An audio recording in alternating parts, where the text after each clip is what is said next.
3 year old female baby है, हमें receive हुई थी जब ये बिल्कुल गैस्पिंग कंडीशन में थी। गैस्पिंग कंडीशन के बाद हमने इसकी जब सैचुरेशन चेक की थी तो उस वक्त ये 70s में थी। हमने फ़ौरन इसकी ABGs भेजी और इसको इलेक्टिवली फिर इंटीबेट किया। जब इंटीबेट किया है तो उसके बाद हमने इसको ACPC मोड पे रखा, क्योंकि अभी करंटली भी ये ACPC मोड पे है, लेकिन क्योंकि अभी बच्ची की एक्टिविटीज़ माशाल्लाह से बेहतर है तो अभी हम प्लान कर रहे हैं कि इसको ACPC मोड से SIMV मोड पे चेंज करेंगे।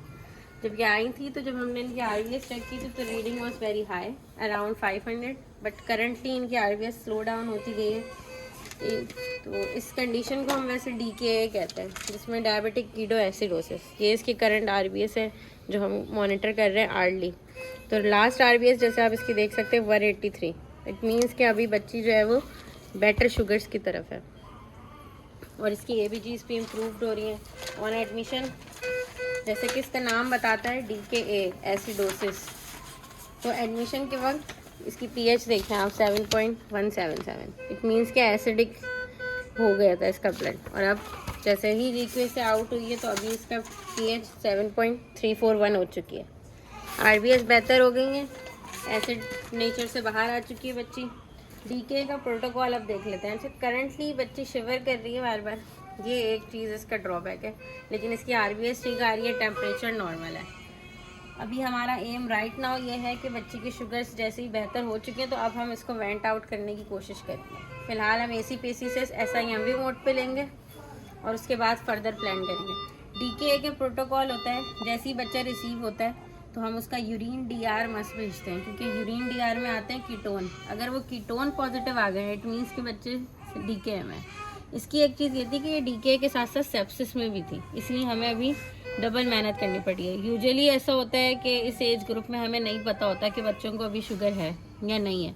किसी को अगर बाय बर्थ शुगर होगी बच्चे को तो नहीं पता लगता।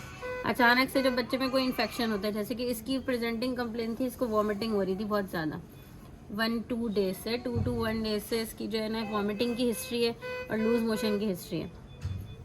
ठीक है, तो यूजुअली वॉमिटिंग में वैसे ही हमारी pH कम हो जाती है, क्योंकि स्टमक में जितना भी एसिड होता है वो आउट हो जाता है।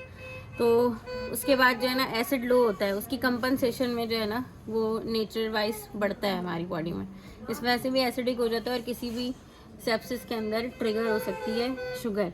सो जब शुगर्स ऑलरेडी रेज थी, उस इन्फेक्शन की वजह से भी रेज हुई, तो अब हुआ ये है कि उसके बाद इसे इसकी जो है ना इस सिचुएशन को हम कहते हैं डायबिटिक कीटोएसिडोसिस। लेकिन हमने बच्ची की HbA1c करवाई है, हमने इसकी जो HbA1c करवाई है वो इतनी बुरी नहीं आई है। ठीक है, और जब DKA के जब हम ट्रीटमेंट स्टार्ट करते हैं तो सबसे पहले हम इसको जब इंट्यूबेट कर दिया था हमने, उसके बाद हमने इसकी इन्फ्यूजन शुरू की, इंसुलिन इन्फ्यूजन। इंसुलिन में एक चीज़ का गैर करना पड़ता है ख्याल कि इंसुलिन और पोटेशियम जो है ये इन्फ्यूजन पम्प के थ्रू हम दे रहे हैं इंसुलिन के, तो अकॉर्डिंग टू यूनिट्स हमने इसको सेटल करते हैं, चैम्बर के अंदर बनाते हैं और फिर उसको अकॉर्डिंगली ये इन्फ्यूजन पम्प के थ्रू देते हैं, जितनी भी RBS प्रेजेंटिंग पे होती है उसके हिसाब से।